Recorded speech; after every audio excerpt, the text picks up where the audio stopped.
to lose a daughter. Heck, 16th. I knew this day would come. 40 years, 11 months, and 7 days after Longview, our duty is to preserve what the past has to say for itself, and so say for ourselves what shall be true in the future. John Ruskin. In the days following the nighttime cross-border raid, Lieutenant Robert Campbell III was concerned that he was going to be called up before a disciplinary review board for violating American territory, even though there were no immediate violent repercussions, and the civil authorities on the Boulder side seemed to be taking a least said, soonest mended attitude toward the incident. The death of 2 FBI agents and an African-American power woman didn't bother the NAR authorities in the least, but Bobby had risked his own men being killed or, even more embarrassingly, captured, which would have necessitated a further escalation on the Republic's part wherein things might have spiraled genuinely out of control. In the guard van on their way back into the Republic that night, Bobby had made sure that Johnny Selkirk understood what a lucky escape he'd had, and told him, "From now on, John, your blockade running days are over. For some months anyway, until everything settles down and those feds from Burlington clear out completely. You stay the hell on this side of the border. I'm not coming over and dragging your ass out of there again." "Neither am I," Old Ray added. A little over 2 weeks after the incursion, Colonel Robert Campbell and Bobby's Uncle Tom from Boss came out to Basin again, and assured him that the Justice Minister had ruled in his favor. He could hardly do otherwise, considering the way General Bill Vitale strolls over the border into Aslan any time he pleases, remarked Major Horakova. "Besides, you're covered by Morehouse." He meant that the Republic's well-known Morehouse Doctrine, which had been endorsed by Parliament at the time of its introduction as an official policy and reaffirmed on several occasions since then, had been held to apply in Johnny Selkirk's case, despite the somewhat less than clear circumstances. The Morehouse Doctrine asserts that the Republic has 2 primary missions, providing a homeland for white people here and protecting them abroad to the best of our capability, his father told him. That capability has become pretty formidable down through the years, but occasionally our multifarious enemies need reminding who's the meanest dog in the junkyard, which you did with great panache, I might add, and not a single Northwest casualty. Good work, son. Why should the circus have all the fun? You guys ought to book a permanent suite at the guest house you're out here so often, commented Bobby. We have, actually, said Tom Horakova. I'm also going to be asking for a cubbyhole of some kind down at your guard station. You're going to be seeing quite a bit of us, especially me. We want to keep an eye on whatever is roiling and boiling over the road in this sector, especially with all this recent sound and fury. That British mercenary Hart is still sleazing around over there for one thing, and I can't figure out why. He bears watching. As little as we like having the FBI this close, the NMA we like even less. We need to try and find some way to work this, so they bring all the jobs and money and yuppies fleeing diversity right up to our doorstep. But they leave their gun thugs behind. Technically, since American Jefferson is out of the country, wouldn't that be WPB or CMI jurisdiction, not boss? Asked Bobby. Combined military intelligence concentrates on military matters. Intel and analysis, so forth and so on, Horakova told him. The circus, on the other hand, tends to gravitate to where the heavy political and economic action is going on. In the old days, that meant the cities like New York and Chicago and whatnot. But since the cities became zoos and the Jews and influentials fled to the second-tier latte towns, WPB followed them. Since they evacuated the Manhattan Green Zone some years ago, D.C. is about the only traditional American city that still has a circus station now, I believe. Well, okay, American Houston as well. But these days the circus acrobats mostly hang out in Burlington, Cambridge, the Hamptons, Ottawa, Fredericksburg, the Raleigh-Durham RTP, Montreal, Columbus, Denver and Aspen, Omaha, places like that. Basically, they follow the Jews. So far, what's been happening here is a minor sideshow, and Vince is happy to hand it off to boss, since we're right over the border and can coordinate. So now what? Asked Bobby. Hopefully now nothing, said his father. The government in Burlington may or may not decide to continue with the prosperity zone thingy, depending on how ticked off they are about us killing their pets. But my guess is they'll go ahead with it. The Americans still need to resuscitate their commerce and industry, And they can't do that anywhere near festering sinkholes that might boil over any time with angry and starving mud people. They really do need to scuttle out here with all their good stuff and the last of their white techie elite, and get their backs to the road where they can shelter beneath the guns of the Republic, in case their whole ball of wax crumbles into fragments. "I have a question I just have to ask," said Tom Horakova. "Bobby, what in God's name did you do with the niggerhead you took away that night? You're not keeping it around the house where the kids might find it, are you?" asked his father anxiously. "Good grief, no," exclaimed Bobby III. "I got creative with it. I had Sweeney drive down to Butte, cross over to the American side. He's got a day pass from some friend of his in the city cops down there. And from there he FedExed the head to Seth Goldblum in Burlington, Vermont. The director of the Office of Northwest Recovery," laughed Bob Sr. "Yeah," said Bobby. "I was going to put a cutesy little post-it note on her forehead, but after thinking about it, I decided that would be overdoing it. I figure Goldblum will get the message. Him and whoever else in Burlington who was involved in the fiasco of sending that creature out here. I'd love to be a fly on the wall when Seth or whoever opens that package," chuckled Horakova. "It will probably hit the news out there, as an example of what horrible savages we are, unless the regime decides to suppress the story altogether rather than admit they made a screw-up." "How's young Danielle Tolliver doing since she came home?" asked Colonel Campbell. "Okay, so far as I know," said Bobby. "We've had her over to dinner a couple of times to make sure she feels welcome, since she had to leave her own home so abruptly. The kids like her. Allie works with her at school, helps her with her tutoring, and she's fairly well impressed."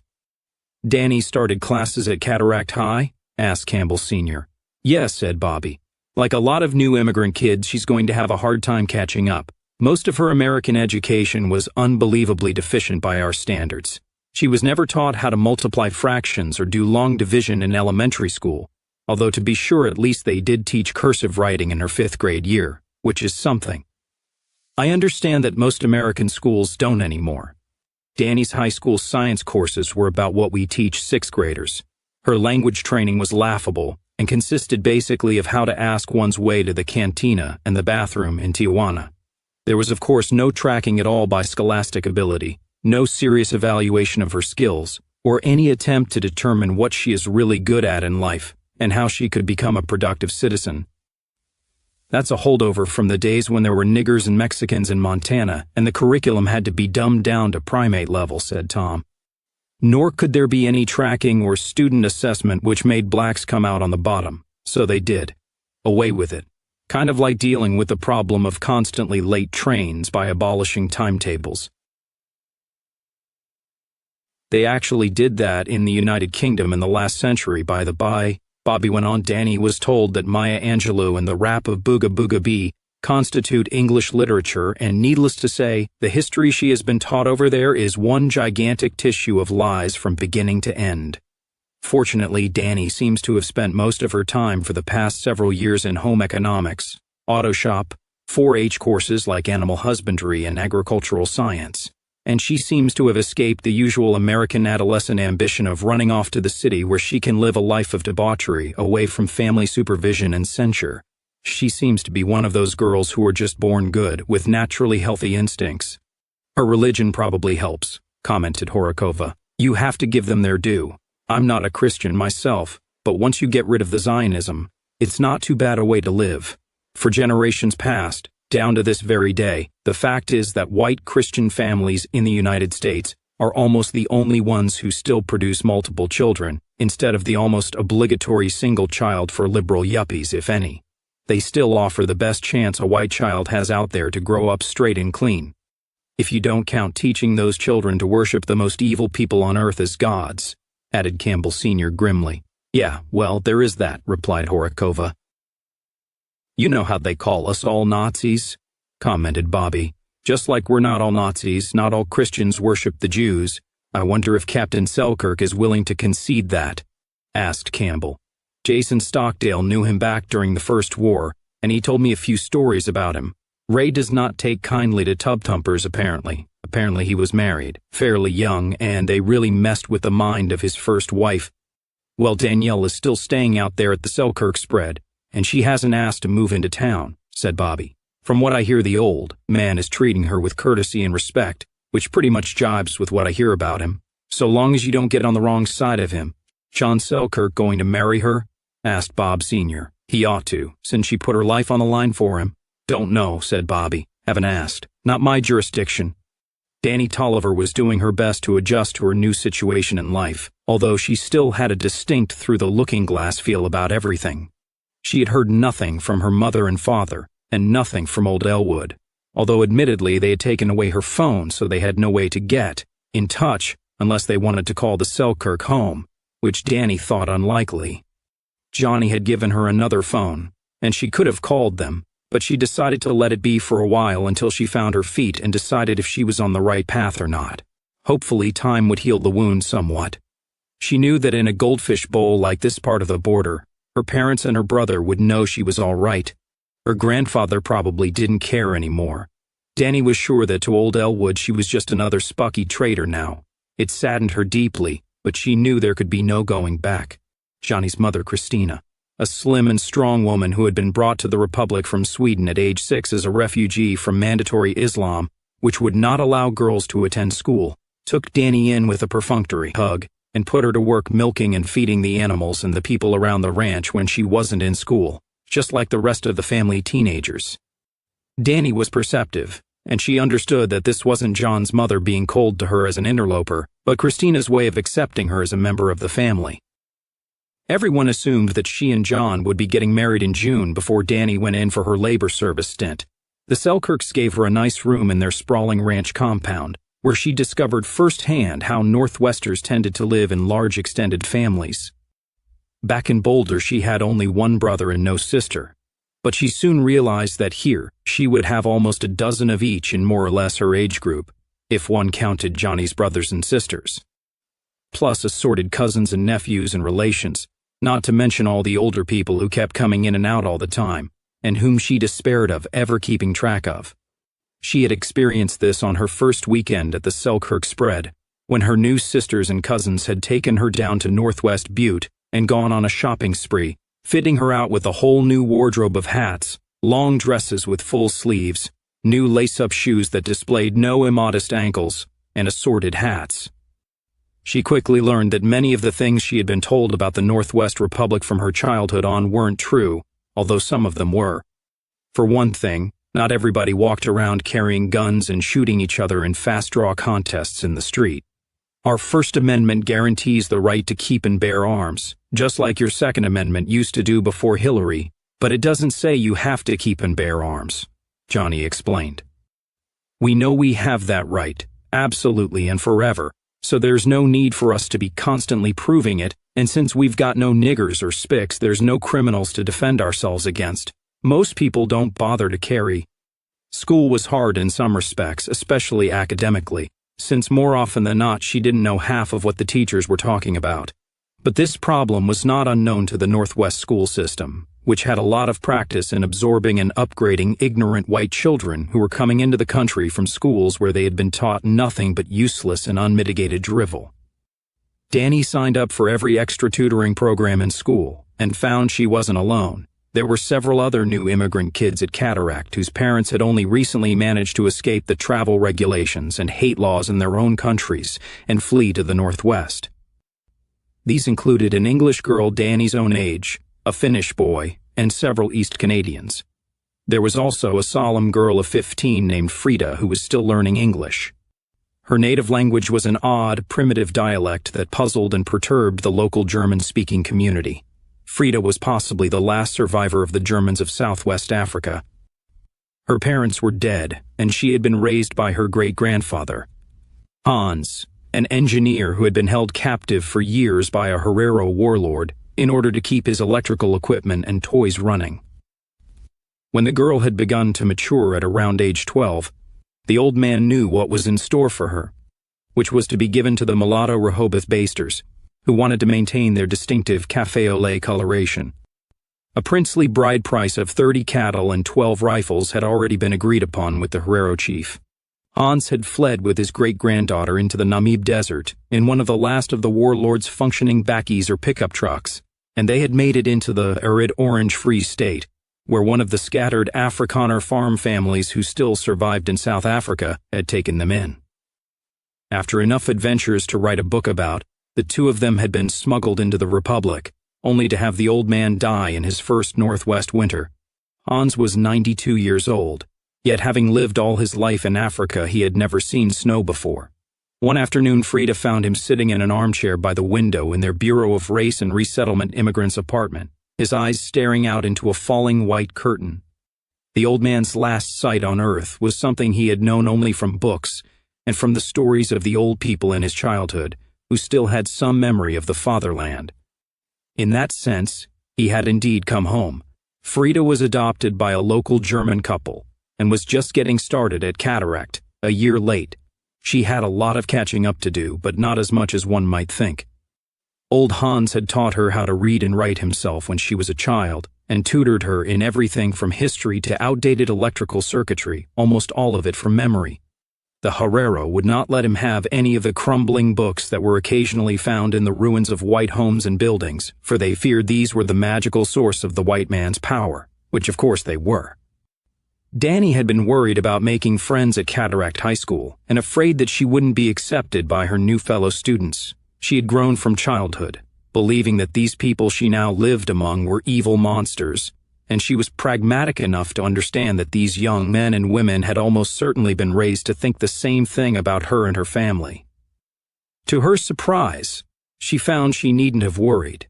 Despite the increased population over the past 4 decades, Jefferson County, Montana on the American side, and what had once been Jefferson County on the other side of Interstate 15 were still 2 parts of a small rural community, and no border could stop the gossip and rumor and general yak-yak that spread faster than a prairie fire. The fact was that Danny and Johnny's forbidden romance had been the hottest topic of conversation for months in both Jefferson High on the American side and Cataract High on the NR side, where John was an alumnus. Most of Danny's former classmates, except for a few close friends like Sherry Applewhite, had thought she was crazy, or a traitor, or both. Danny found that the Northwest girls seemed to be romantics who thought it was super cool that she had snagged the most handsome young man in the Southern Border District, sector, from a land-rich prominent local family with a proud revolutionary history, and a dashing blockade runner at that. She also had to admit that she liked Cataract High School a lot better than she had ever liked Jefferson. She found that wearing a school uniform was an improvement. It removed differences between the poorer kids and the better-off ones, and imparted a feeling of unity and belonging that adolescents needed. That's another thing about the labor service, John told her. Yeah, you get a lot of kids moaning and complaining about it, but it's something we all know from our childhood we're just going to have to do, and we all understand why it has to be done. One thing we can all be sure about, everybody has to do it. There is no class system in this country, and national service is one way we make sure it stays that way. No rich kid slithering out of it. Everybody has to get his or her hands dirty for a year or 2. As long as it's fair and nobody cheats the system, it's okay. Just think of it as having a guaranteed job when you get out of high school. Plus, you may find you like it. It's not just ditch digging and garbage hauling and apple picking. You can get all kinds of training in engineering, plumbing, and electrical work, and science jobs and hotel management. And the NLS even has a cordon bleu cooking academy for training chefs. They'll get you into technical college or university courses. Some kids go into the labor service at 17. They find something they're good at, and after the army they go right back in and stick with it all their lives. I don't know really what I want to be yet, confessed Danny. I just always figured I'd stay on the ranch and help Mom and Dad. I thought about being a vet. Mom's got a school of veterinary medicine, John told her. Right down the road in Missoula. Once you do your labor service, you can do a year in pre-vet or some kind of science-related course like that. Not sure exactly how it works. But the idea is to see if you've got the chops for it. Then you have to pass an entrance exam, and if you pass it, you're in. I think it's 3 years to get your Doctor of Doggies or whatever. D5 Doctor of Veterinary Medicine. That's what they call it back home, over on the other side. Here too, I think, said Johnny. Plus, when you complete your national service, you'll be a third-class citizen, with 1 vote. If you did want to do a voluntary 2 years in the NDF afterward, that will put you about halfway to second class, with 2 votes. I'm shooting for second class now myself, but as a civilian I have to wait until I'm 25, unless I do something really great like saving the president's life or getting qualified as a space pilot, something like that. It takes most people until about age 45 or so to get their first class ticket, with 3 votes. I thought I could get second and first class by having lots of babies, said Danny mischievously. Yeah, you can, agreed John. Second class anyway, on the birth of the 3rd child. You get your 3rd class when you complete your national service, because you've earned it by showing responsibility and giving something to the Republic, so the Republic gives you something back, that one basic vote. After that, it makes sense to give older people with more life experience more say in the government of the country, as well as certain people like mothers who have a real stake in what happens in society. Not like you guys, giving any ape with 2 arms and 2 legs and a nappy head the same vote you give a surgeon or a physicist. He grinned at her. Of course, if you really want to go for an early first, you could always apply to join the party. Oh God, my grandfather would drop dead of an apoplectic seizure, said Danny, making a face. And my father and mother would, drop right beside him. I'm not really interested in politics, though. Politics is what got us into all this mess to begin with, and don't worry, I know better than to say anything like that at the dinner table with your grandfather around. Yeah, maybe springing a thought like that on him off the cuff isn't such a hot idea, agreed Johnny with a nod. But you know, Danny, maybe it wouldn't be such a bad thing if you were to try and get Pop off alone and sit down with him and talk to him. Yeah, he can be cantankerous and opinionated and a pain in the keister, I guess like most old people are, but he's earned the right. He's a bona fide, dyed-in-the-wool revolutionary hero, and he's one of the reasons you and I are even here at all, Johnny went on. You know, after independence, Pop could have been one of the big shots if he'd wanted to. He knew them all back then, all the big names, Red Morehouse and Corby Morgan and Winston Wayne, just about anybody who ever was somebody in the party or the NVA. He met the old man himself a few times, and he even knew Melanie Young when she was still in Montana. Bet you didn't know she was born just down the road here in Walkerville? That was before she had to go on the bounce, and ended up with Tom Murdoch out on the coast.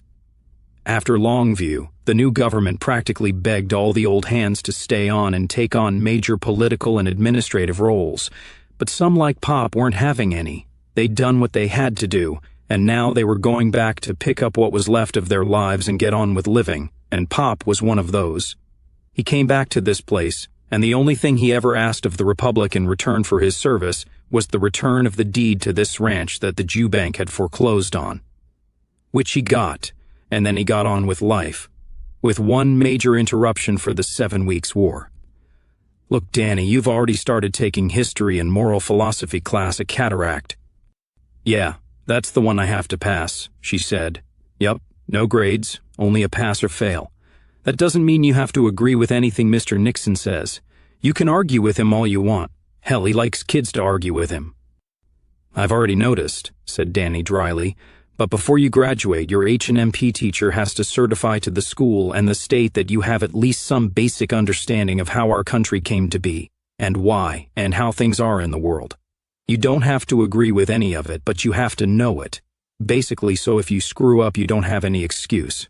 What I'm saying, though, is if you want to do more than just pass the course, Danny, if you really want to understand, then you couldn't find anyone better to tell you how things really were than Pop.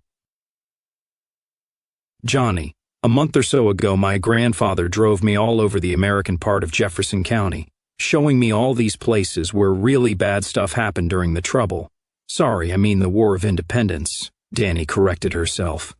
Murders and bombings and ambushes, and some of them were really bad.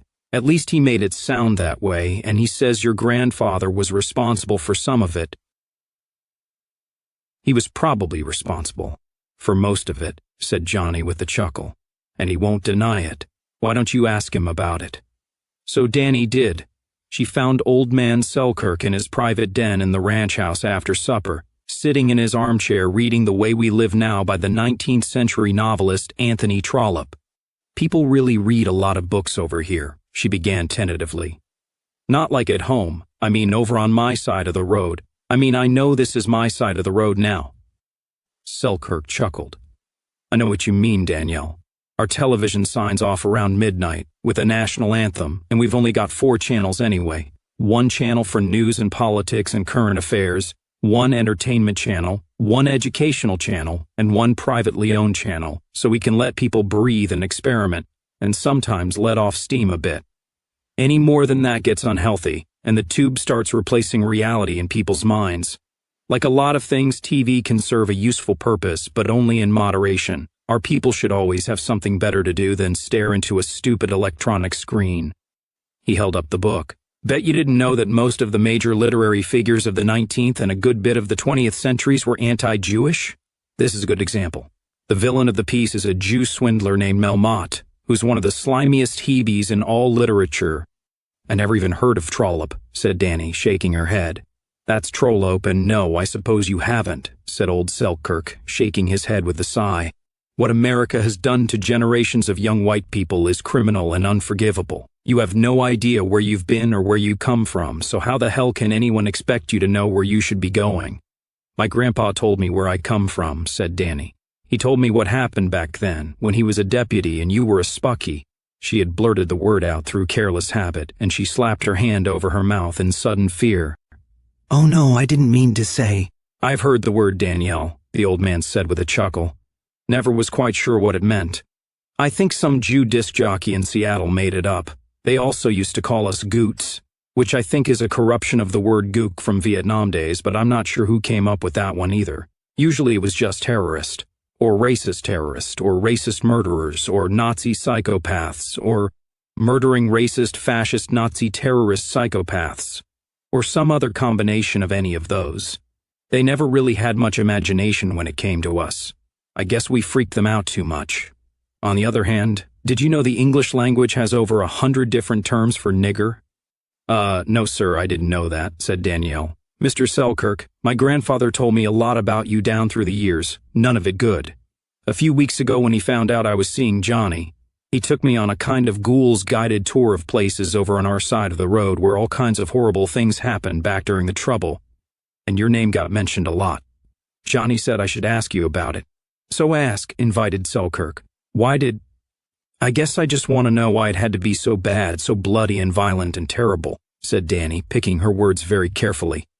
She was intelligent enough to understand that her own grandfather's view of Ray Selkirk was bound to be heavily slanted due to 4 decades of walking around with a bad leg, but she also knew that the elderly man sitting in front of her had been considered a monster in his own time, and she needed to understand how far she could go with him before he took something she said or did wrong and grew fangs. Because Zog wouldn't have it any other way, Selkirk told her. Because for almost a century before the Trouble, as you call it, the white people of America had done everything they could do to try and get these Sorry, ma'am. I apologize, my language is from another age and I know it's not appropriate for this one. Because we did everything we could do just to get these people to stop. Normal white people never minded if Jews wanted to go to church on Saturday, or niggers wanted to jive around in juke joints and snort cocaine and cut each other up on Saturday night, or silly college kids wanted to hang posters of Che Guevara and pretend they were commies without having the slightest clue as to what a communist was, or rich men wanted to keep getting richer, or even if a few perverts wanted to sneak off into closets and do filthy things with one another. All of this stuff went on before, but it never oozed out into the sunlight and the normal world, where normal people lived and worked and went to church and got married and raised families from birth to death. The weirdness and the filth and the madness and the evil was always off stage, in dark corners or way high up in society out of sight, but then the madness and the badness started to flow under the locked doors and down out of the tower rooms, and it started getting into everything and poisoning everyone's lives. Federal Reserve in 1913, a completely pointless war between brothers in Europe in 1914, the election of a syphilitic and a dyke to the White House in 1933. What's a dyke? Asked Annie.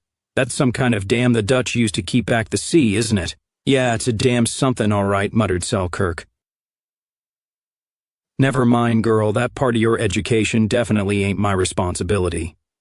What I'm trying to say, Danielle, is that like an apple with just a little spot of decay on it, eventually the whole fruit rotted, and the rot spread. The good people of America were too busy living. They were enjoying life, liberty, and the pursuit of happiness, like they used to say. So the Jews and the bad white people took over and decided that everybody had to be like them, to think like them, to live like them. They spent a good 100 years trying to force it on the rest of us. All down through those decades we begged and pleaded for them to stop, and they wouldn't. They blocked off democracy and the law, took over the government and the courts, and made everything dependent on huge amounts of money that normal people could never raise, so normal people had no power anymore. We complained, we protested, we petitioned for redress of grievances, we called idiot talk show hosts on the radio, and we bitched and moaned. Every now and then we got together and waved a few signs in the streets, and we voted for some pardon me again, ma'am, we voted for some fools called Republicans who forgot us and betrayed us as soon as they plunked their keisters down in their seats after the election.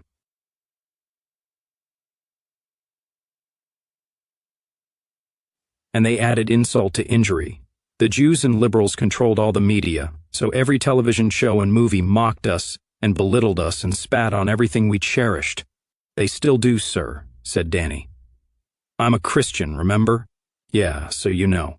But believe me, Danny, it was a lot worse back then. Worse than you can imagine. They didn't just hate normal people's religion. They hated our beautiful skin and hair and eyes and our magnificent minds and our mighty souls, for they themselves had none of those things. And it drove them mad with hate. It became pretty clear that they didn't just want to lord it over us. They wanted us all dead. All white people who didn't bow down and kiss their assorted body parts. And even those who did were only buying themselves a little time. I know you probably think I'm just regurgitating party propaganda, child, but no kidding.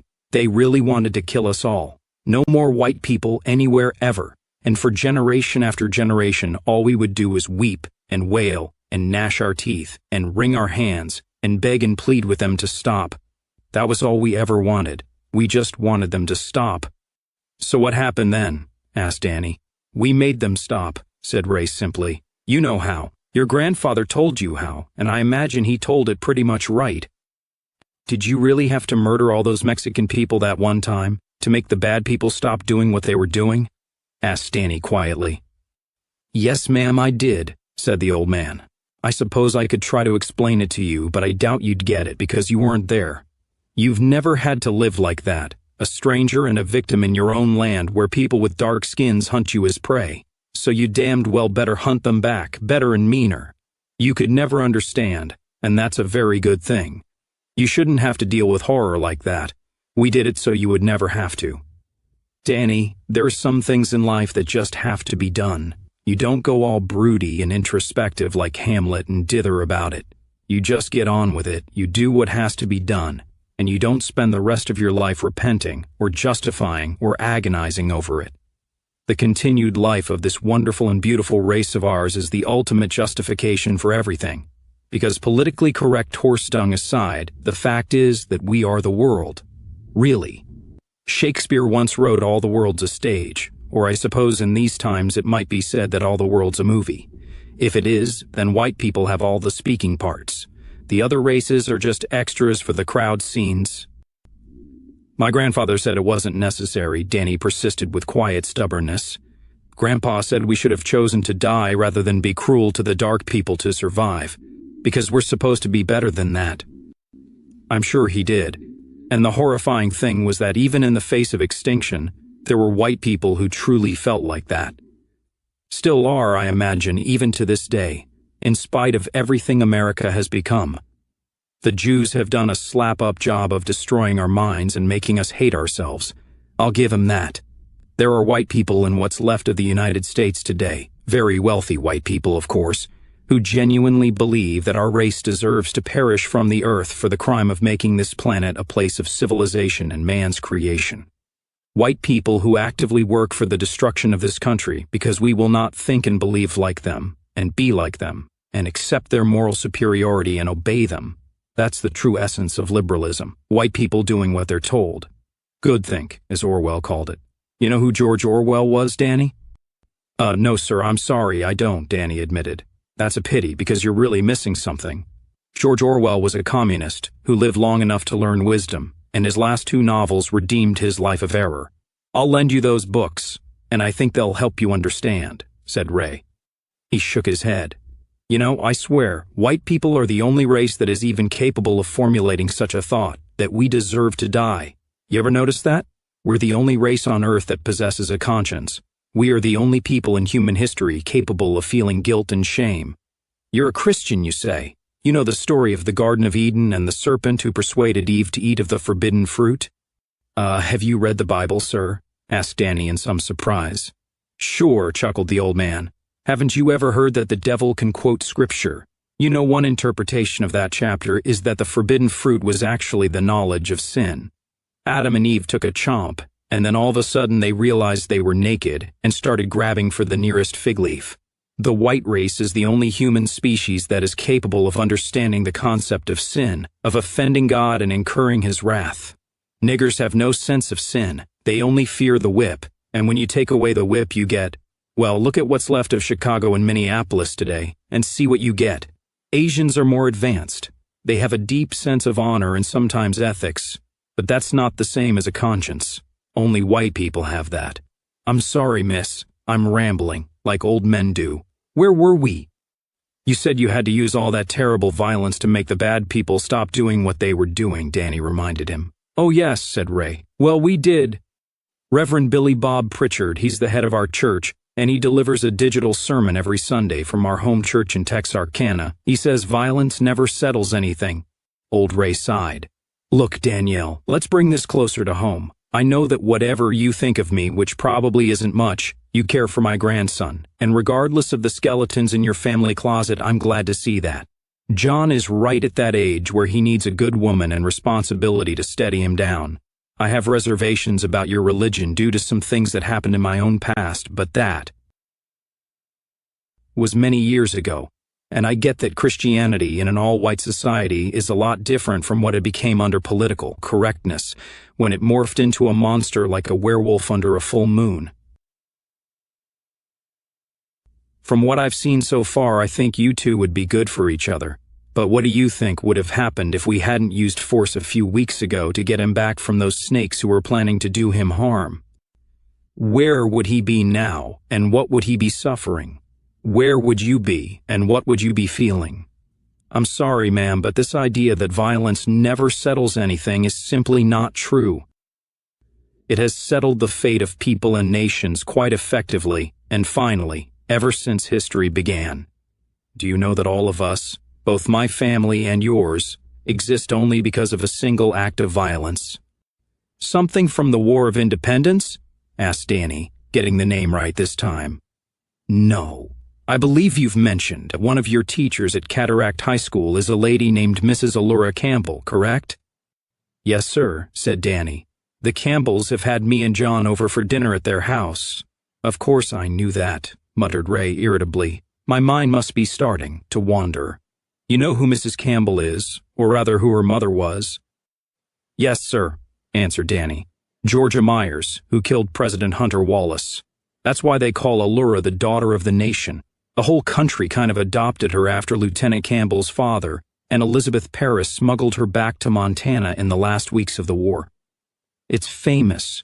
Mrs. Campbell is the only history teacher I know of who has a section about herself in the textbook. It's Elizabeth Cardinelli now, remarked Ray. I knew that Goomba husband of hers, Vince, back in the day, when he was a volunteer. Maybe you'll get to meet her if they ever come out here for an old fighters reunion. Anyway, do you have any idea the effect that nuclear explosions in Missoula and Butte and Kalispell would have had on this part of Montana, Danny? I and my children who were born at the time would all be dead, but so would your own grandfather and your parents, and you and your brother would never have existed. This entire part of the world would be nothing but a radioactive wasteland that could be seen at night from satellites as a big glowing patch of sickness and emptiness.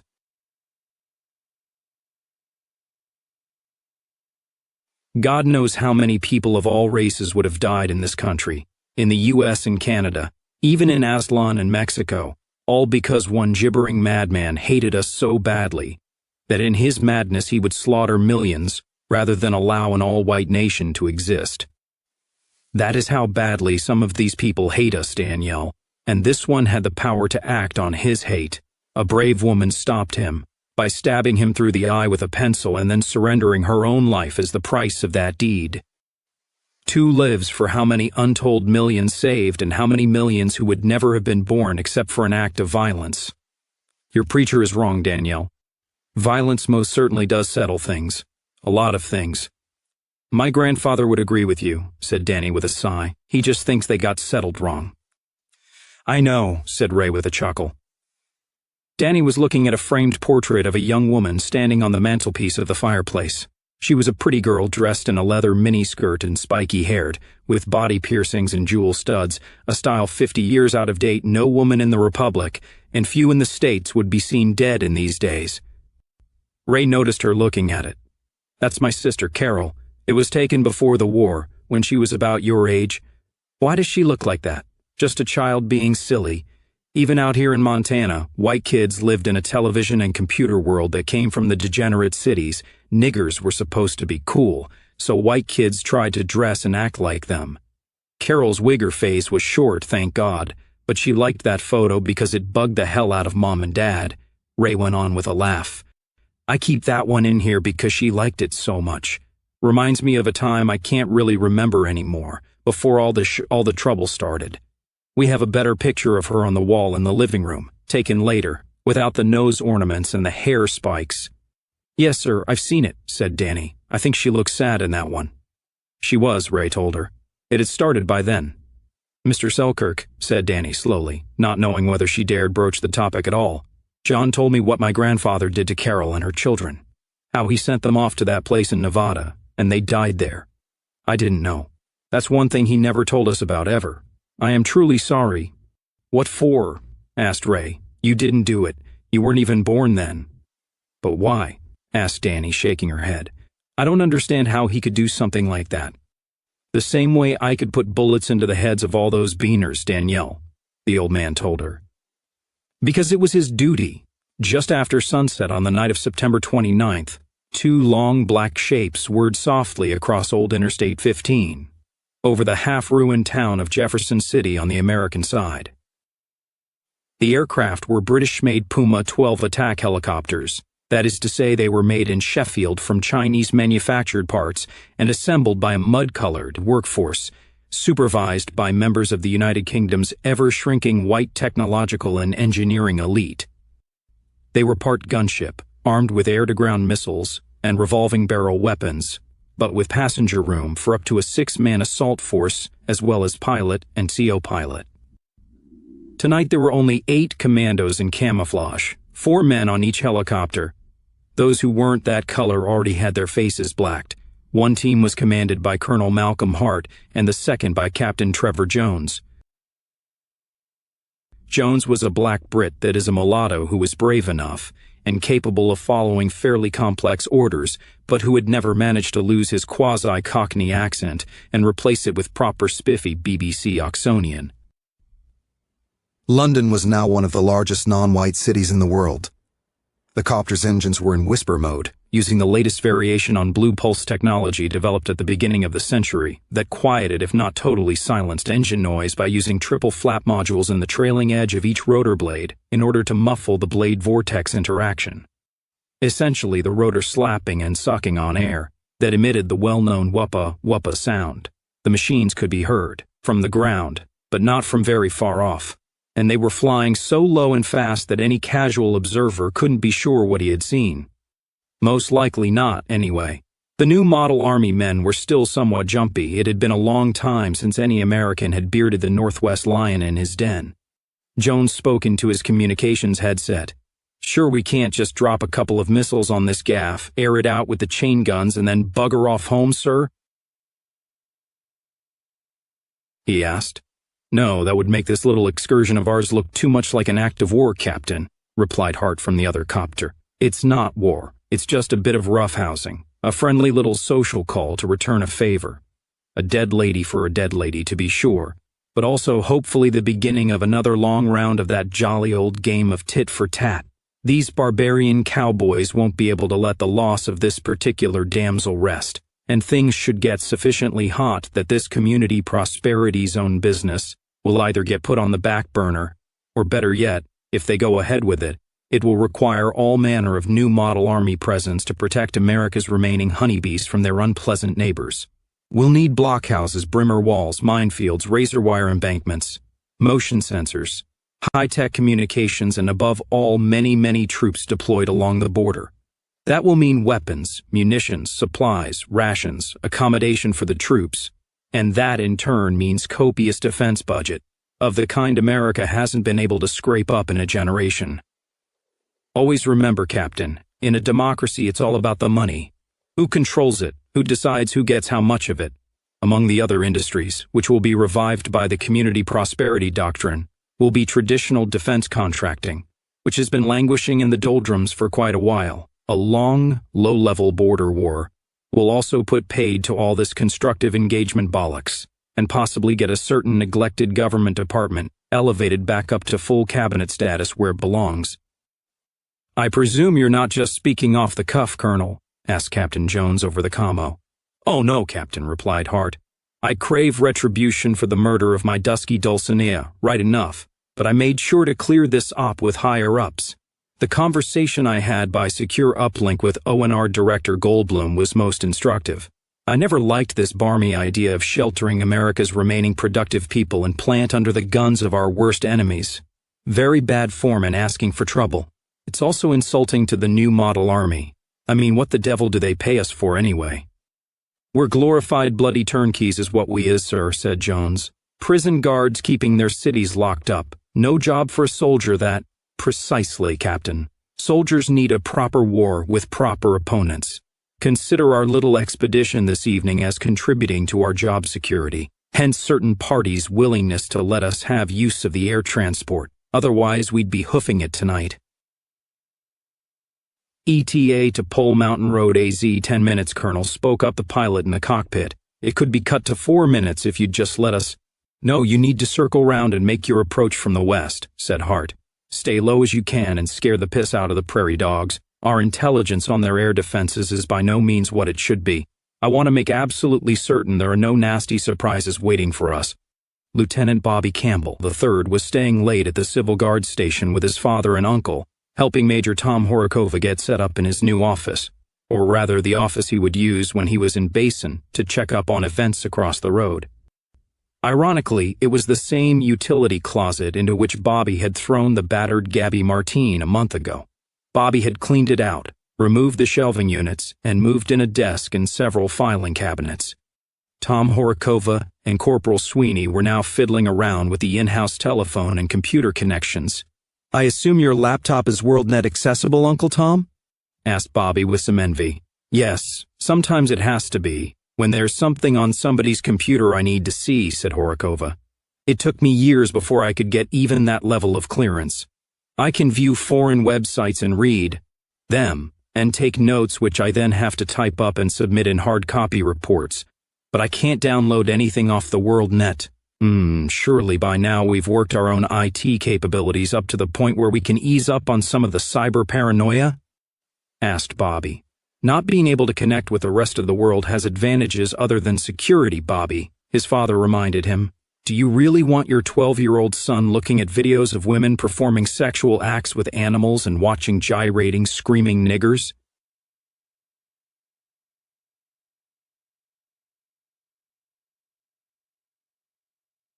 "No parent would allow anything like that," exclaimed Bobby. "It happened all the time before the Revolution," Robert Campbell Sr. reminded him. "I'm old enough to remember that. The damned internet of the early part of the century was even sicker than it is now, and it destroyed millions of young white people in their minds before their bodies and souls followed. The Republic is determined that in this country society controls the internet, not vice versa. Freedom stops where white children begin." Horakova spoke up. "Not being able to download is a pain in the butt, right enough. But the Republic has always vowed that Jewish bastards from anywhere in the world will not infect our communication systems or databases with any kind of virus, or Trojan, or spyware, or malware of any kind. Never mind corrupt our children with the moral excrement that democracy wallows in. The only way to make sure that never happens is to restrict access to the WorldNet, or at least restrict it to read-only, as in the case with me. So there is no actual transfer of data packets that might contain something they shouldn't. Sure, the various cyber war and cyber intel outfits in the government have full access, and they get hacked and infected and sometimes completely wiped out whenever the Americans or the East Canadians or the Chinese can get past our firewalls and detectors. But those computers are never connected to any others, and so any virus whatever stops there. We have learned to live without the internet. None of our defense systems or our power grids or anything important are dependent on interconnected computers. We do everything we can the good old-fashioned way, through human beings who write stuff down on pieces of paper. Anything I learn about what our buddies over the road are up to, I'll write up in my best secret policeman's bureaucraties and send it on to Olympia by mail or courier. Or, I'll make a phone call on a secure line, or if it's something really hot, I'll go see whoever I need to see and tell them personally. Yeah, it's a lot slower way of doing things than a few keystrokes, but it balances out as a lot safer. One of the reasons neither the Russians nor the Americans could ever conquer Afghanistan was that the Taliban's command structure consisted of a few bearded geezers in turbans sitting on grass mats in a hut or a cave around a big brass pot of tea. And you know what? We've found over the years that it doesn't really matter how fast you can do something. What matters is whether it's worth doing at all.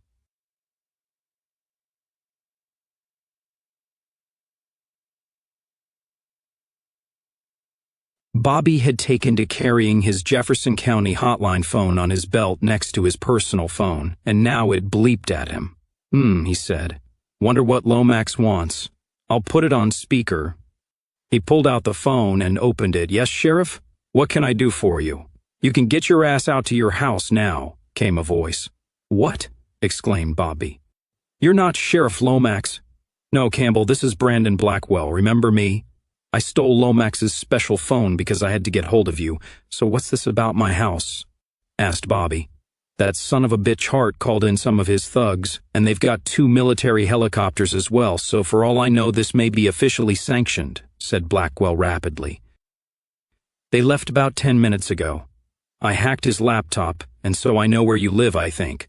I'm following them over the border in my ground car. Hope I can find your place in the dark.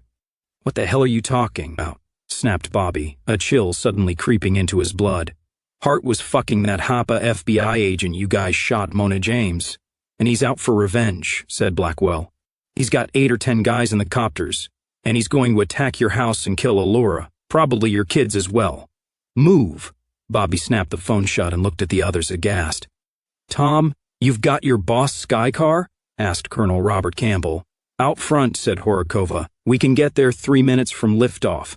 Sweeney, get Schmeissers and full ammo belts from the arms room, ordered Bobby 3. Move it. He stepped into the lobby. Boardman, who's out on patrol? Martinelli and Briggs, sir, the sergeant told him. Both of them in Sky cars? Yes, sir, replied Boardman. Tell them to respond to a gun call at my house out on Pole Mountain Road.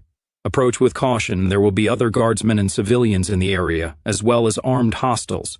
Possibly as many as a dozen. Call the NDF command centers in Butte and Helena both, and tell them we have a penetration by 2 American helicopters carrying special ops personnel, target being my wife and family. If nothing else, we can nail the swine when they try to cross back over to their side of the road.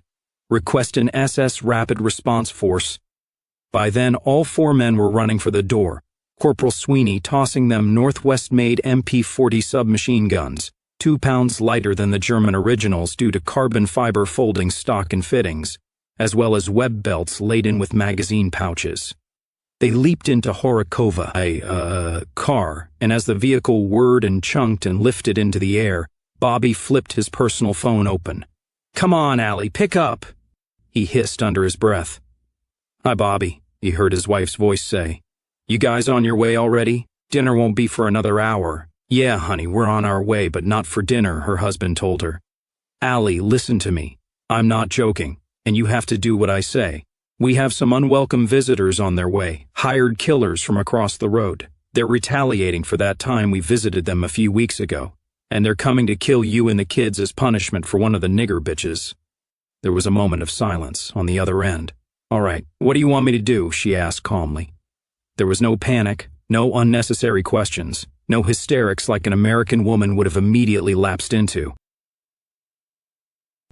Northwesters grew up knowing that they lived in a world full of enemies, and an attack could come at any time, from any quarter.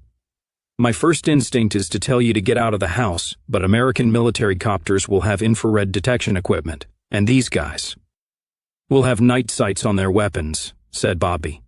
They'll spot the ground car leaving and hit you on the road, or if you try to get out into the woods behind the house, they'll hunt you down like rabbits from the air. Take my X4 and your own gun from the cabinet, grab the gas masks, and get Clancy and the girls into our bedroom. Barricade the windows and door with our mattress and mattresses from the kids' rooms. Lie on the floor and keep this phone call open so we can communicate. Don't open the door unless you know it's us. Bobby, Clancy's not here, said Allie, for the first time a twinge of fear in her voice. He's out hunting. Damn, cursed Bobby. He's 12, so let's hope he wandered farther than we gave him permission to, and he's down by the creek or up on Pole Mountain. Get the girls and get them into the bedroom now, honey. Tell me when you're locked down. Tom Horakova spoke up. Bobby, I know you don't want to hear this, but American military copters may also have deep penetration thermal scanners, and they may be able to tell how many people are in the house and where they are from the heat signatures. Suppose they target the house with a missile. Then I've just killed my wife and daughters, said Bobby bleakly. But Blackwell said this was personal with that limey son of a bitch heart. Apparently he's a race traitor in more ways than one, and he wants revenge because he was engaging in bestiality with that female wog from the FBI. If that's the case, he'll want to get in close and pull the trigger himself. What was that about Clancy? Asked Bob Sr. He's out potting at wildlife with that .22 I gave him for his birthday, said Bobby. He's away from the house. He called his 2 mobile guards on his handset. Steve Tasha, what's your ETA at my place? About 10 minutes, boss, came Guardsman Martinelli's voice. I'm coming from Rimini. Me too, Lieutenant, came Natasha Briggs's voice. I just passed over Wicksville. Unlike helicopters, levitational autos could only hover over specially engineered roads or highways with the required circuitry, so they couldn't approach an area as the crow flew. Okay, we're facing NMA military choppers. Make sure your radar is on, and if you get a hostile blip, you ground immediately and get the hell away from the car, Bobby ordered them. You're not armored, and a chain gun will blow a sky car to shreds. Bobby, said Allura's voice in his earphone, low and urgent. We're in the bedroom now with the mattresses up. The girls are under the bed. I hear something outside. It's not loud, but it sounds like a helicopter. They're coming in using whisper mode, and they've beaten us to the house, Bobby told the others in despair. It had become customary in the Northwest American Republic for fathers to give sons their first personal firearm at age 13. Bobby believed his son to be sufficiently mature and well-trained both by himself and at school to receive a weapon at 12. It was a Cascade Arms Plainsman Frankly, a Ruger knockoff chambered for 5.6x 35mm centerfire Hornet rounds with a hefty 4A 40-grain bullet. It also came equipped with an infrared night scope. His father had given him permission to go out into the surrounding countryside with it on his own, with the proviso that he never went more than a couple of miles from home, and that he only shot at smaller animals. Rabbits, prairie dogs, squirrels, and coyotes only, Bobby had warned him. Nothing bigger, son. You don't want to bite off more than you can chew. Do not try to bring down a buffalo or a bear or a mountain lion with A. You can dangerously wound a cat with this, and a bear or a buffalo you'll just piss off and get torn to pieces or stomped flat. No shooting at thylacines either if you see any. We've just brought them back from extinction. Unthinking and uncaring men wiped them out once before back in Tasmania. We've corrected that, but there's still too few of them to be sure they're back for good, so leave them alone. Tonight Clancy was out on Pole Mountain hunting, or rather he was wandering around in the dark pretending to hunt, fantasizing about being characters from his favorite TV programs such as the great African mercenary Captain Caprivi, or the Confederate guerrilla leader Quantrill, or one of the legendary Zach Hatfield's Northwest Volunteers from the popular Wild Bunch, which was now in its 4th season. Clancy was aware that a lot of old guys who had known the actual Hatfield, and really were with the Wild Bunch back then, were complaining about the Northwest broadcasting agencies, exaggerating and trivializing history, and the writers and producers of the show were in turn defending themselves on grounds of creative license. But Clancy didn't care. He liked the show, and he wished his mom and his grandfather, the Colonel, would let them make a movie about Operation Belladonna and his famous grandmother, but for some reason they wouldn't. Clancy hadn't even fired at anything tonight, just enjoyed a ramble along his favorite mountain trail, where he had sat on a log for a while and watched the stars come out. He was getting hungry now, and heading for home, his breath frosting, guiding his way with a flashlight, when he paused on the path winding down to his house. The air was crisp and cold, and the stars were like a sprinkling of dust on the moonless black sky, and as he looked it appeared for all the world like there were two giant bats hovering over his house, moving up and down slightly, blocking out the stars. The boy switched off his flashlight to see better, and he realized that they were helicopters. They weren't completely silent. Clancy could hear their engines faintly. He couldn't see their silhouettes clearly enough to identify them from retired Major Mallard's class in military science for the pioneers, but he immediately understood that these aircraft had no business being where they were and doing what they were doing, and he knew there was only one place they could have come from. Clancy stuck the flashlight in his pocket and unslung his rifle, made sure there was a round in the chamber and the safety was off. Then he began a careful descent down toward the house, weapon at the ready. Unknowingly, Colonel Malcolm Hart and his men were now facing one of the most formidable soldiers on the planet, a Northwest 12-year-old. "Sir, the thermoscan confirms heat signatures on 3 people in what appears to be a rear bedroom of the structure," the chopper pilot told Hart. "Looks like 1 adult, 2 juveniles. There should be 4 targets, 5 if the husband is home," replied Hart. "Oh, well, a bit of a lighter bag than I'd hoped for, but one makes do. On my mark, lads, down we go." Clancy got to a large pine growing out of a hillock, which was slightly above and behind the roof of the garage, and through his infrared night scope, he saw that both of the enemy teams now quickly rappelling down lines from the helicopters. He leveled his weapon, aimed carefully, and fired just as one of the repellers touched ground. The old volunteer luck held, and his bullet found a nigger, Captain Trevor Jones, smashing the hyoid bone and puncturing the carotid artery in his neck. The black Brit oogled and gurgled and hit the ground, rolling and flopping. "Sniper!" yelled one of the mercenaries. A window in the house opened, and Alura Campbell fired several shots at one of the helicopters from her husband's Army-issue X4 rifle, dinging the armor plate. The sky car containing the 4 men from Basin swung around the mountain roughly 40 feet in the air, which was hugging the highway, headed for the Campbell house. "We got copters," said Horakova as his radar bleeped. "I'm going down." He landed the sky car by the side of the road, and the 4 Northwest officers bailed out just in time to avoid a slashing hail of slugs from one of the copter's chain guns that tore the car in half.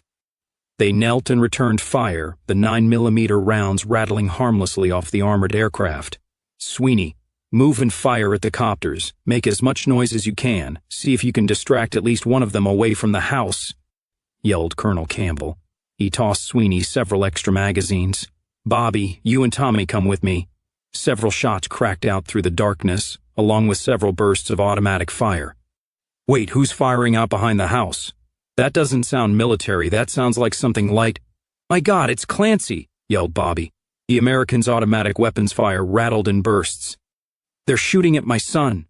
The 3 of them ran forward while Sweeney directed several long bursts of fire from his MP40 at the helicopter, changing position after each burst of fire, dodging slugs from the chain gun. Clancy remembered his pioneer training, and he also remembered many quasi-instructional episodes of The Young Warriors, a neat cartoon. Show where the characters were child volunteers during the War of Independence, or sometimes pioneers or Hitler Youth caught behind enemy lines during the 7 Weeks' War. The show was not just after-school entertainment, but had been produced by Asgard Studios in conjunction with the NDF. Kids of both genders helped out the grown-ups by becoming junior guerrillas, thus precipitating many dramatic adventures. Each episode concentrated on some aspect of partisan warfare against a powerful American or Canadian enemy, everything from improvised explosives and how to place and use them, to codes and code breaking, to sniper tactics. There were several episodes, on sniper tactics in fact, so Clancy changed his position after every shot and moved fast. He knew the enemy would have night vision gear just like he did, but it was largely restricted to line of light, so he tried to keep as much actual earth as he could between himself and his targets, who were now surrounding his house. 5 of them were, at any rate. Two of them had detached from the landing zone in Clancy's front yard and were now working their way around him from both the north and the south, trying to flank him, spot him in their infrareds, and kill him. Clancy knew he had to turn the flanking move on one or the other of the hostiles who were after him, get around one of them and put him between himself and the second enemy, and then he should break contact and try to escape and evade. But he couldn't E&E with his mother and sisters still inside the house. "Can you get hold of him by phone?" whispered Colonel Robert Campbell as he and his son, as well as Tom Horakova, crouched in a culvert just across the road from the house. "Voicemail," said Bobby despairingly. "He either forgot his phone or he has it turned off." A spotlight from one of the choppers swept over them. "They've seen us," said Tom. "We need to move?" The trio charged across the road, firing their submachine guns, desperate to get close enough to the black-clad infiltrators so the helicopters wouldn't fire their chain guns, for fear of hitting down into their own men. Sweeney was still firing ineffectually at the armored copters from behind cover about 50 yards away. Clancy Campbell was still zipping hornet slugs into the yard, although he hadn't scored another hit yet, but since he was now almost 300 yards back up the hillside and moving, dodging the two Americans who were stalking him, that was explicable. Allura was firing from the window at the black shadows of her attackers. "Getting a bit hot, eh, what?" said Hart to his next in command, an American staff sergeant named Withers. "Right, in we go." He slapped a charge of plastic explosive onto the side door of the house, hit a button on the timer. 3, 2, 1. The charge blew and splintered the door open.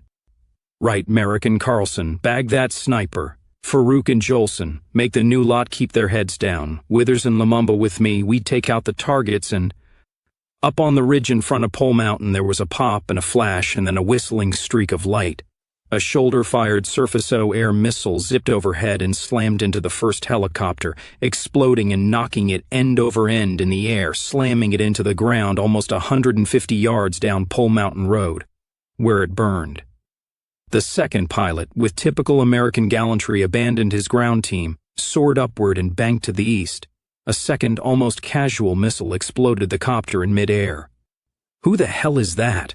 asked Bobby, from where he and the others lay prone behind several natural granite boulders that adorned the northeast corner of his wide front lawn. "Those were greenbats. The NDF must have had some kind of warning before we did," said Robert Campbell the elder. "They couldn't have gotten here that fast from the time your man called them from the station." Simultaneously, a number of gunshots came popping from up on the hill behind the Campbell home, muzzle flashes flickering in the dark, and the Americans covering behind the corners of the home opened fire on the northwest three behind the low boulders.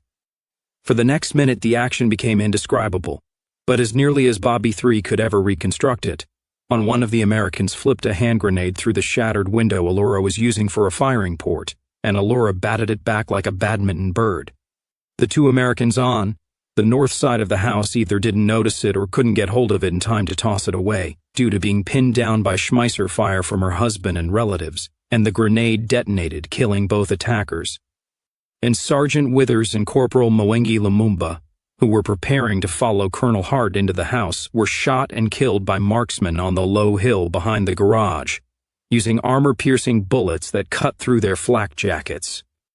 This hillside seemed to have suddenly become populated with at least a dozen active shooters. At some point around this time, NMA Warrant Officer Merrick and Specialist Carlson were also shot and killed up on the ridge by these unknown forces. Then Colonel Malcolm Hart entered the house and approached the bedroom door behind which Allura and the girls were barricaded, firing several bursts from his own submachine gun into the door. He pulled a second plastic explosive charge from his pouch, ready to slap it onto the door. Someone on the ridge fired a flare into the air, and then a second flare, illuminating the scene in a weird reddish light. Send. A large black ground sedan with American Montana state government license plates roared down the road from the north, turned at speed into Bobby's driveway, and couldn't stop in time, slamming into the garage door. A man jumped out and ran into the house, ignoring the hail of bullets all around him. There was some confused shouting inside. Then two struggling figures suddenly emerged from the bomb-shattered side door. One was the enraged Malcolm Hart, who was wrestling, kicking and punching at the man who had arrived in the car, twisting for control of his weapon, which went off in several bursts as the two men grappled and rolled down the driveway. Hart broke free, then suddenly realized that he had lost his team, lost his air transport, and he was surrounded by irate Northmen with guns. He started to sprint across Pole Mountain Road. He didn't make it 20 feet before he was cut down by a combination of rifles from the hillside and submachine gun fire from the guardsman and Major Horakova. The autopsy later revealed over 50 bullets in Hart's body armor and 12 more in his legs, arms, head, and neck. These included one hornet slug. Bobby ran up to where the second man lay in his driveway, just as the flare died in the sky. He pulled out a flashlight. He recognized the American from the brief glimpse he'd gotten when he'd kicked Gabby Martine's black ass back over the road. "Blackwell, are you all right?" "The limey son of a bitch shot me," Blackwell replied, gasping. "Never mind me. Hart put a bomb on one of the doors in there. I think Allura and the children are in that room." Bobby ran inside. "Allie, are you and the girls okay?" he shouted. "Bobby," cried his wife from inside. "Yes, we're all right. What's going on out there?" "Allie, there's an explosive charge on the door. Doesn't look like the bastard was able to set the timer, but can you and the kids get out the window? Tom and my father are out there." "No, I'm here," said his father behind him. "Crap, is that thing live?" "Dad, go around to the bedroom window and get Allie and the kids out that way," said Bob. "I'll try to get it off the door and out of the house." "The hell you will," said Robert Sr. "You'll wait for the bomb squad. Allura, can you hear me? We're coming around to the window. Don't try to get out until we make sure there are no more hostiles out there." They both turned and ran back down the hall and out the door. Within 2 minutes, Allura and both girls had climbed out the window. Kathy was pale but silent. Morag had been crying, but now she took her thumb out of her mouth and said, "Bad men." "Yes, honey, bad men," replied Tom Horakova. He took her from Kathy. "Very bad men. You know, I remember a night long ago when I was little, and I saw some bad men too. The same ones, unfortunately. They blew up our van that we drove from Chicago so we could come home." They moved around the house to the driveway. They saw Corporal Mike Sweeney by the garage talking to a group of armed men in civilian clothes, among them young Clancy, Campbell, and the 2 civil guards who had been called in from patrol. "No chivalry tonight, so you weren't able to keep me out of this one, sir," said Tash Briggs sardonically. "Who are these people?" asked Colonel Campbell. "2 of my people, and the rest are the Selkirks," said Bobby, nodding and greeting. "Ray, John, Hatcher, Cullen." "Much obliged. Figured we owed you one," said old Ray, lighting a cheroot. "And we damn sure owe this lady one. We brought everybody we could jam into our 2 sky trucks, grounded up on Basin Creek Road, and came in on foot from the back. You got a couple more dead dogs up there in the woods you'll want to scrape up come daylight. You must be Colonel Robert Campbell. Your boy favors you." "He does," said Bob Sr. "Always pleased to meet an old fighter, Comrade Selkirk. Where on earth did you get Greenbat missiles?" "I like to keep a well-stocked armory," said Ray. "Gotta love that First Amendment to our Republic's Constitution." "Clancy, are you all right?" asked Bobby. "I'm fine, Dad," said Clancy excitedly. "I got a couple of hits." "I don't understand." "How did you guys know what was happening and where to come?" asked Bobby 3. "That Brandon Blackwell feller called us after he called you," said Selkirk, nodding down to the man lying bleeding on the concrete driveway. "He said he wasn't sure the NDF could get here in time." "Who's that with him?" asked Horakova. "That's Danny," said Johnny Selkirk. "She's put a tourniquet on his leg and she's holding pressure on the wound. He ain't hit too bad. Looks like he'll mend." "She came along?" asked Bobby in some surprise. "Yeah, she's gone native," said John. "She's one of us now." Several days later, Colonel Robert Campbell Jr. and Lieutenant Robert Campbell III visited Brandon Blackwell in the teaching hospital in Missoula, where he had been medevaced by helicopter from Basin. "I was pretty lucky," Blackwell told them, standing by his bed, packing a few items into a suitcase Bobby had provided, a cane leaning on the bed beside him. "If that bullet had hit my femoral artery, I'd be gone now. As it is, without that girl who applied the tourniquet and stopped the bleeding, I'd also be done for. Be sure to thank her for me, and I really appreciate what you guys have done for me as well." Without your phone calls of warning my wife and my daughters would be dead, said Bobby III. I owe you, Mr. Blackwell, big time. The colonel handed Blackwell a large manila envelope of documents.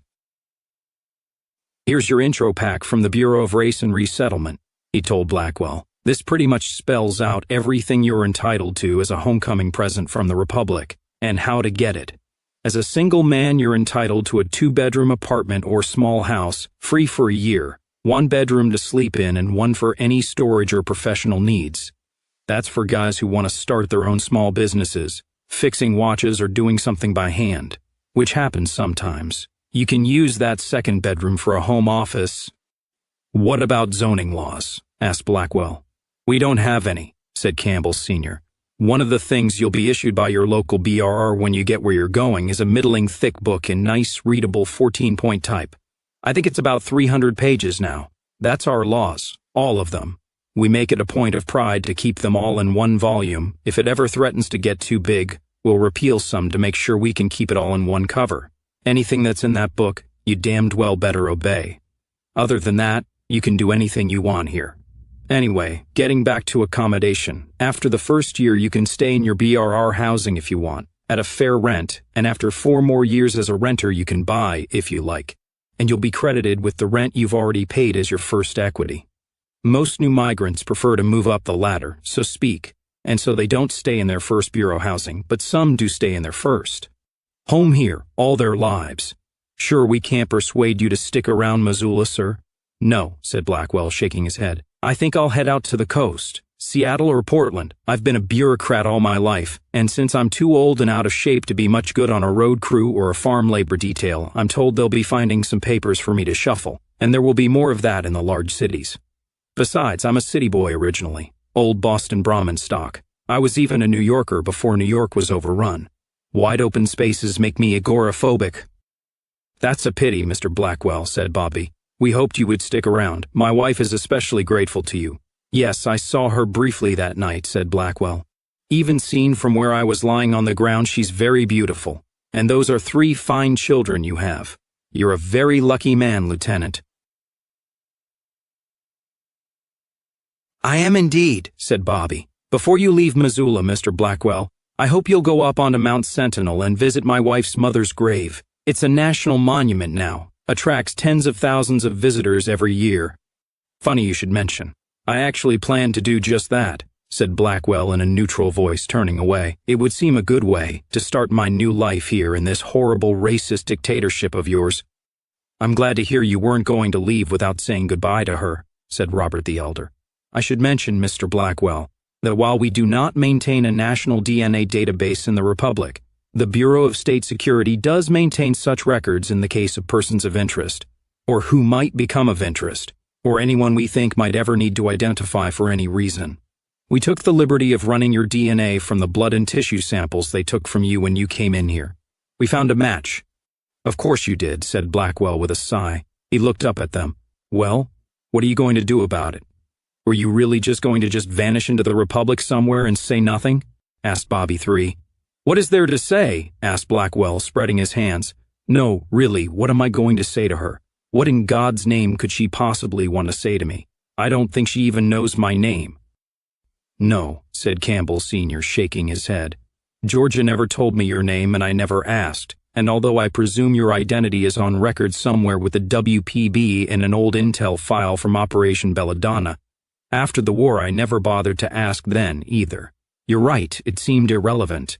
Nor is it relevant now, said Blackwell. You saved my wife's life and the lives of my children, said Bobby. Don't you think they will want to know who did that? From what I could see, Allura and that kid of yours with the .22 were doing quite all right on their own, said Blackwell. All I did was stumble in at the right moment and manage to get myself shot for my trouble. Blackwell sat down heavily. Do you know what my reaction was when Georgia told me she was pregnant? I did the gentlemanly thing, and I offered to put the abortion on my American Express card. What am I supposed to say to my daughter? Hi, I'm your dad. Nice to meet you. Glad your mom was a better person than I was, and so she didn't have you dumped into a bloody plastic-lined trash bin like I wanted to. And once Georgia did what she did during the war for you guys, then my father laid out millions of dollars in bribes to keep my name out of certain files and databases. Otherwise, the damned Secret Service would have abducted me and tortured me and dumped me at the bottom of Chesapeake Bay wearing concrete boots. Dad was so pissed off he cut my allowance to the bone and made me get a job, which is how I ended up as a goddamned bureaucrat, and later on as Gabby Martine's zookeeper. I spent 28 years trying to make sure my name was never associated with hers in any way.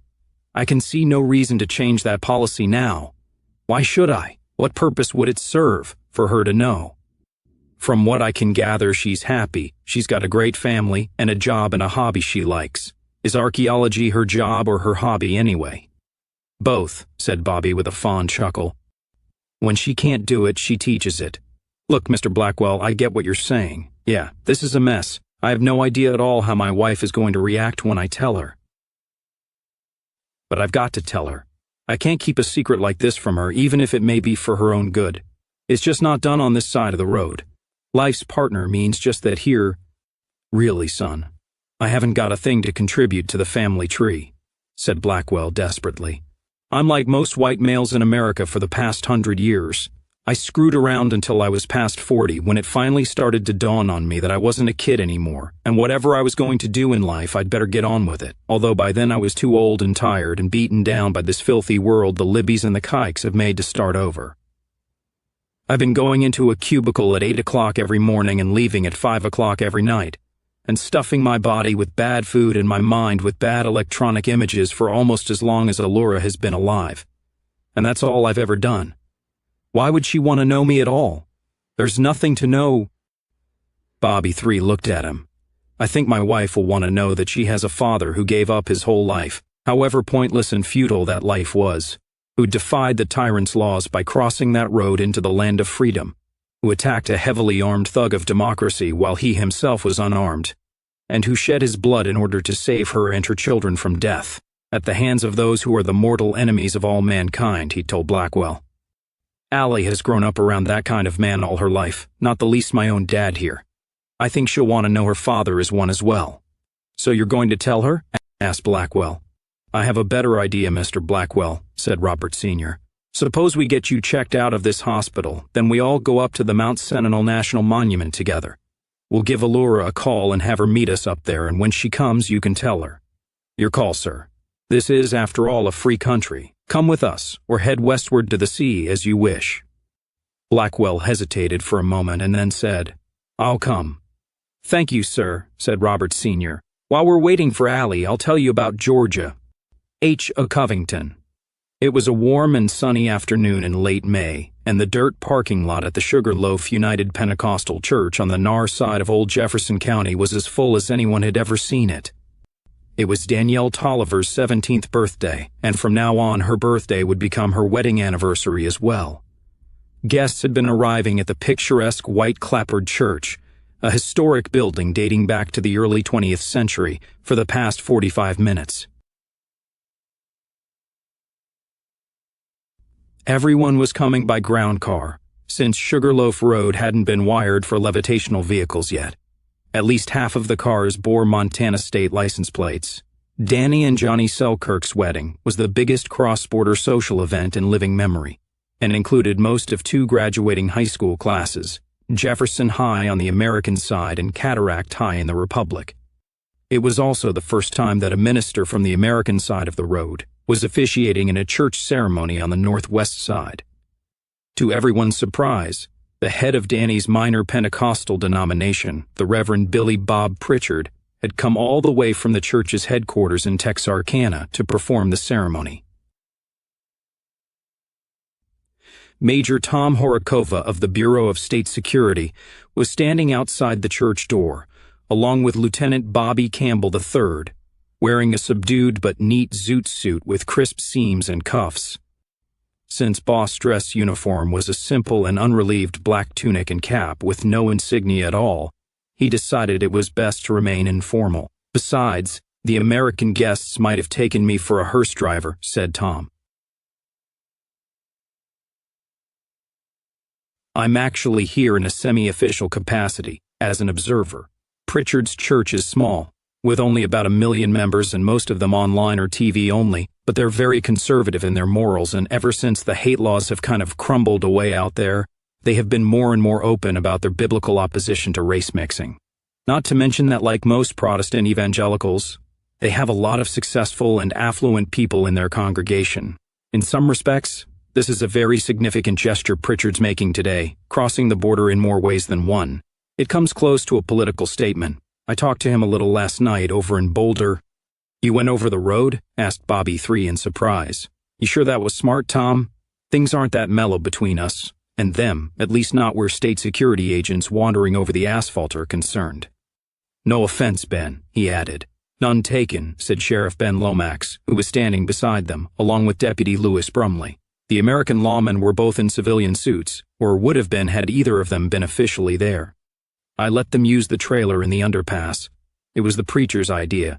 Outreach or something. Yes, like a drowning man reaches out to a life preserver, said Tom in a low voice. Arkansas is almost 80% non-white now. The other southern states are worse, and I think these folks have decided the muddy rain won't be stopping anytime soon, and it's time to head for high ground. These community prosperity zones near the border are going to need spiritual as well as economic goods and services. I think we may be seeing more of the Reverend Pritchard and his flock. Where's Mom and Dad? Asked Bobby III. Inside the church, said Horakova. Your mother is in the vestry helping the bride put the last finishing touches on her dress and lace and veil, the bouquet, so forth and so on. I'm not sure what all's involved. I thought you were married yourself, Major, asked Lomax. Wasn't that your wife I met earlier? Yes, but Marie and I were married at a blot, said Horakova. Come again? A true ceremony, replied Tom. Outdoors, very simple bridal gown, horned helmet for the groom, lots of wheat and ritual cutlery and mead, explained Bobby III. Inside the church, the organ began its preliminary overture. Bobby looked at his watch. They're going to begin in a couple of minutes. We might as well go in. Oh, sweet Jesus, exclaimed Brumley suddenly. Look, at opposite sides of the parking lot, the last two arriving guests, two elderly men, had parked their vehicles and were now walking toward the sidewalk that led to the church door. The old man with the cane, that's Elwood Tolliver coming down from the left side of the lot, snapped Lomax. And that's Ray Selkirk coming from the right, said Bobby grimly. Christ, it never occurred to me he'd come, said Lomax. Elwood hasn't set foot on this side of the road for 40 years. It's an ironclad matter of principle for him. Why the hell is he breaking it now? Maybe Elwood figures if a Northman's taking his granddaughter, it's time to settle up, suggested Brumley. One way or the other. You figure that lunatic of yours is packing?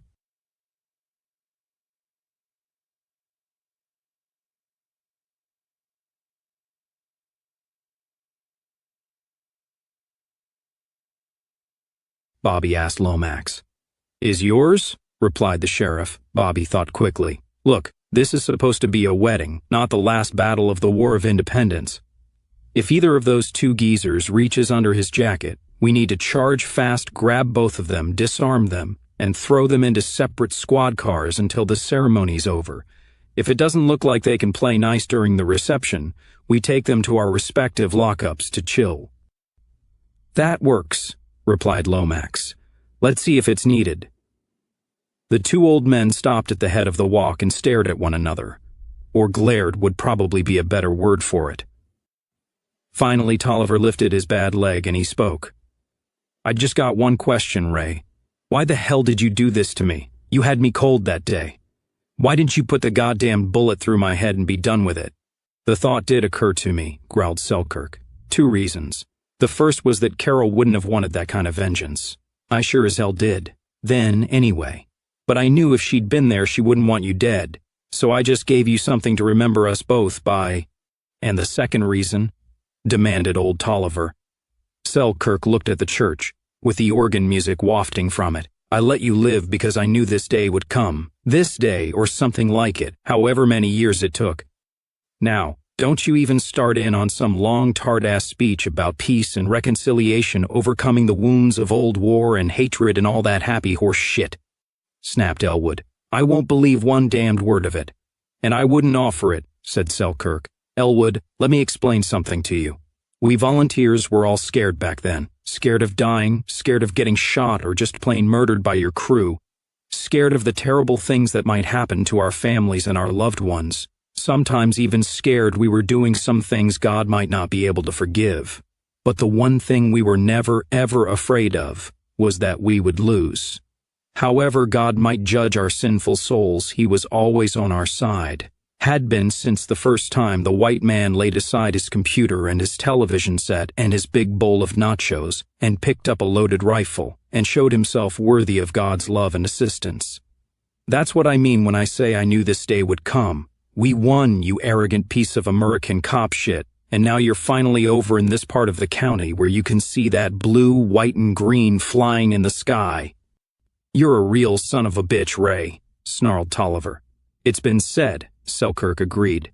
He turned and walked down the sidewalk into the church. After a moment, Elwood Tolliver followed him grumpily. The others followed them in, and soon the sounds of Lohengrin rose from the organ into the big Montana sky.